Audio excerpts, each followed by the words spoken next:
How Coach Oates explains it is we got 3 starting ends. So, last game they started Wes and Nick, and then the second series I was in at left, and the third series I was in at right. So I played both left and right, and I'm in 2 series out 1, and same with the other guys. So we're all getting about the same snaps, and then in third down situations or pass situations we're all on the field.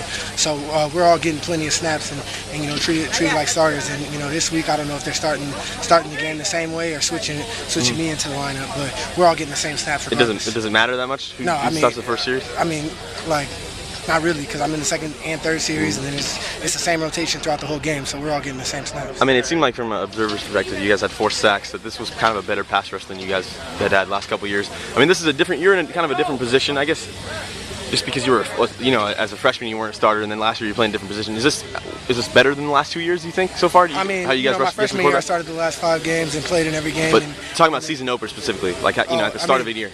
Last year I started it. It's all the same. I wanted to be on the field and I want to make an impact. And I think last week we showed our D-line can pass rush, and we actually left some out there. We're cleaning things up so we can really get after the quarterback because we have some great rushers. What does it change? I mean, when you're playing end regardless, but when Wes moves inside or something like that, does that change your kind of approach or anything like that to get to the quarterback? We know we're anticipating pass, so we're really getting after the quarterback in those situations and putting the best pass rushers on the field. What kind of stuff does it do when you pick up an early sack? Or, the team picks up. You guys get 3, by the second half or something like that. Does it? Do you notice the quarterback of the offensive line or anything like that? Do you notice people getting scared? Do you notice them changing their play calling or anything like that? As a D-line, we want them to respect our speed. We think we got great ends and great inside guys, and they gotta respect us on the edges. And we're gonna try to emphasize that every game and go from there. So I think we definitely impacted last week, but we got to keep on.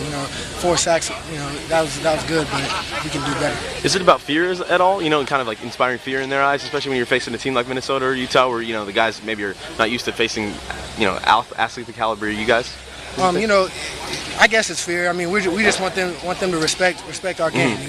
We have to go out there and show it from the first snap to the last. And they're trying to do the same thing to us. They're going to try to get off the ball. They're going to try to be out physical us, and we gotta win in the trenches. Is it tougher? Do you have to watch film of both their left and right tackles? Rather than just one position? It's not a problem for me. Versatility. I feel like I can do a lot, and I'm the guy who plays both sides, and it just shows how much I can do. And I'm standing up a lot. They give me the freedom to stand up whenever I want, and it's fun. Get to do a lot. Would you say that a lot of times you get to do different moves on either guy? Maybe something might work on the left tackle, but it might not work on the right tackle. I definitely try to pay attention, and as the game goes on, I know I start to figure out what works better on what guy, and go along it like that.